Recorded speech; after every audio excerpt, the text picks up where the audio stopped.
Good morning, all of you. Today our poem is Razia the tigris. ठीक है, रजिया जो एक टाइगर्स थी उसकी ये पोएम है हमारी. तो फर्स्ट क्वेश्चन है what is the theme of the poem. इस पोएम की थीम क्या है. ठीक है, इसका सेंट्रल आइडिया हम भी लिख सकते हैं इसको, और इसकी थीम भी हम लिख सकते हैं. Okay, so first question is what is the theme of the poem. The theme of this poem is based on the life of tigers in the forest. इस पोएम की जो थीम है वो जो जंगल में टाइगर्स रहते हैं, चीते रहते हैं, उनकी जो लाइफ है उसके ऊपर आधारित है. The poem tells us how they Hunt there pray. ये पोएम हमें बताती है कि कैसे वो अपना शिकार करते हैं. It gives us the useful information about wildlife. ये पोएम हमें बहुत ही यूज़फुल इंफॉर्मेशन जानकारी देती है वाइल्ड लाइफ, जंगली जो हम फॉरेस्ट की लाइफ होती है उसके बारे में. That due to destructions of forest, कि जिस टाइम जंगल के फॉरेस्ट का जो विनाश हो रहा था, ठीक है, उस टाइम जो वाइल्ड लाइफ थी, जो वहाँ के जानवरों की वाइल्ड लाइफ थी उनकी, उसके बारे में बता रही हैं. The poor wild animals live in the danger of poachers, के जो डरे हुए जो जानवर थे, वाइल्ड एनिमल थे, वो कैसे डरे हुए जो शिकारी थे उनके डर से कैसे वहाँ पर रहते हैं. तो second question is why does Razia the tigris live alone. जो रजिया थी वो अकेली क्यों रह गई है. ठीक है, ये बताना है. Tiger Sheru has left Razia. जो इसमें टाइगर है, इस पोएम में शेरू है वो टाइगर है. हैज़ लेफ्ट रजिया, वो रजिया को छोड़ चुका था. ठीक है, वो उसे छोड़ के चला गया था. So she lives alone with her 2 cups. इसलिए वो अपने 2 कप्स मीन्स जो उसके 2 बच्चे थे, ठीक है, उनके साथ, टाइगर के जो बच्चे होते हैं उन्हें कप्स बोलते हैं. ओके, इसलिए वो अपने 2 बच्चों के साथ वहाँ पर अकेली रह रही.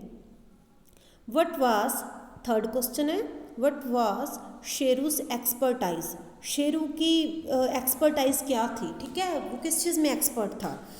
Sheru was an expert on winds. Sheru जो था वो विंड्स में, हवा के बहाव में बहुत एक्सपर्ट था वो. ही न्यू देयर डायरेक्शन. वो हवा की जो डायरेक्शन थी उसे पता चल जाता था कि हवा किस वेग में चल रही है, ठीक है, किस साइड में चल रही है. He also knew that with their help the deer could smell the presence of a tiger. उसे ये भी पता था कि किस हवा, अगर हिरन का शिकार करना है, क्योंकि हिरन था जो वो हवा के बहाव से पता उसे चल जाता था, उसे स्मेल आ जाती है हिरन को कि टाइगर किस साइड में बैठा, तो वो हमेशा उसके उल्ट साइड में ही बैठता था. जिस हवा का जो बहाव था, जिस साइड से गुजरता था, वो हमेशा उससे अपोजिट डायरेक्शन में ही बैठकर उसका डियर का जो था वो शिकार करता था.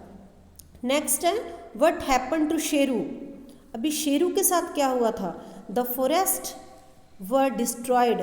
जो जंगल थे वो बिल्कुल ख़त्म हो चुके थे. ठीक है, it become difficult for Sheru.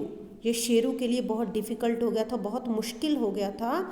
To find food, अपने लिए खाना लाना, अपने बच्चों के लिए खाना लाना उसके लिए बहुत ही डिफ़िकल्ट हो गया था. सो शेरू लेफ्ट रजिया, इसलिए शेरू ने रजिया को छोड़ दिया. And the cup and went somewhere else, और साथ में अपने जो 2 कप थे उसके उन्हें भी छोड़ दिया था और खुद कहीं और चला गया था. ठीक है, नेक्स्ट क्वेश्चन है हमारा what are Razia's fears. Razia थी जो टाइग्रस थी, उसे कौन कौन से डर थे, उसे किस चीज़ का डर था उसे. ठीक है, क्योंकि शेरू था जो वो उन्हें छोड़कर जा चुका था, तो भी जो रजिया थी उसके साथ उसके 2 कप्स भी थे, तो उसे किस चीज़ का डर था. Razia fears about her cubs. She is afraid of hyenas. Hyenas means लकड़बग्गे. ठीक है, हु किल टाइगर कप्स. उसे लकड़बग्गों का भी डर था कि अगर वो शिकार उनके लिए शिकार लेने जाती है या फिर फूड लेने जाती है, तो जो पीछे से लकड़बग्गे जो हाइनस है वो आके उसके बच्चों को मार ना दे. ओके, तो ये हमारी आज की पोएम थी. Okay, thank you.